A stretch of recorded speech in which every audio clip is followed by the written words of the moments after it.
l'idée, c'est que on apporte les preuves rapidement et suffisantes aux régulateurs de manière à ce que ces technologies soient acceptées le plus vite possible pour le bien des professionnels de santé et des patients, bien sûr.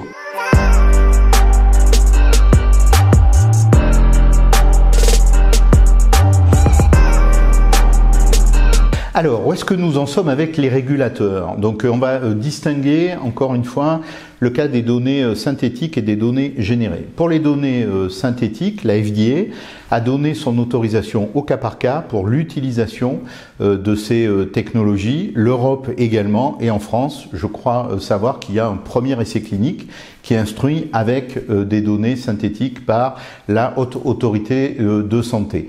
Sur les données générées, on est un tout petit peu en amont. Aujourd'hui, on a des preuves scientifiques très solides, puisqu'on a augmenté des données qui sont des données d'imagerie, notamment dans la maladie d'Alzheimer, avec des publications scientifiques de très haut niveau à la clé qu'a porté la professeure Alassonnière et son équipe de l'Université Paris-Cité et de l'Institut Prairie. Et même chose, puisque on augmente également des données dites tabulaires, qui sont des données classiques, par exemple des données d'anesthésie. Et là, il y a une publication en cours qui est en train d'être mise en œuvre. On attend la publication d'un jour à l'autre. Donc du coup, sur ces données-là, on en est à un niveau de preuve très avancé. Et la Haute Autorité de Santé, pour prendre en compte ces technologies, elle a besoin de deux choses. Elle a besoin de publications scientifiques de haut niveau, je viens vous dire qu'on en a, et elle a besoin aussi qu'on rejoue des essais cliniques de manière à voir ce qui va se passer avec des essais artificiels pour les comparer avec des données classiques. C'est ce que nous sommes en train de faire avec 2 laboratoires pharmaceutiques et on aura les résultats bientôt. Et donc du coup, on est aussi porté par l'Agence de l'innovation en santé avec le FCRINV et donc du coup, on est en train de travailler à ce sujet-là avec eux. Et donc l'idée, c'est que on apporte les preuves rapidement et suffisantes aux régulateurs de manière à ce que ces technologies soient acceptées le plus vite possible pour le bien des professionnels de santé et des patients, bien sûr. Alors après, ces technologies, évidemment, elles peuvent comporter des risques.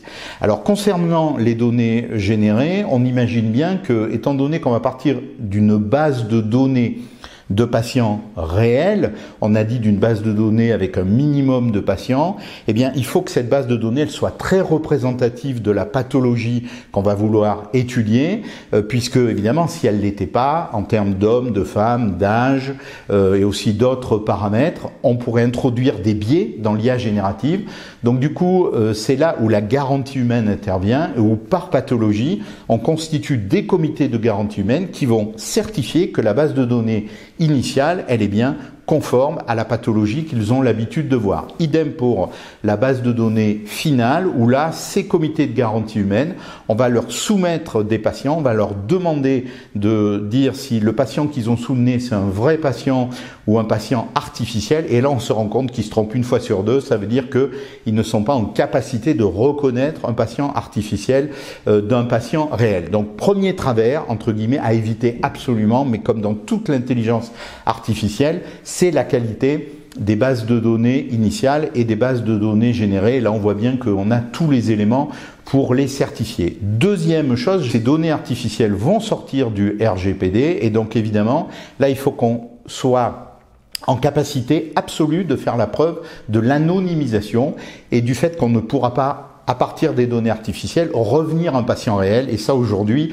on a évidemment toutes les preuves qui vont bien pour dire qu'on ne pourra pas y revenir. Et dernier travers, là je vais le prendre plutôt positivement, c'est qu'il faut que ces données, elles soient utilisées dans le cadre des process médicaux, dans le cadre de l'éthique de la recherche.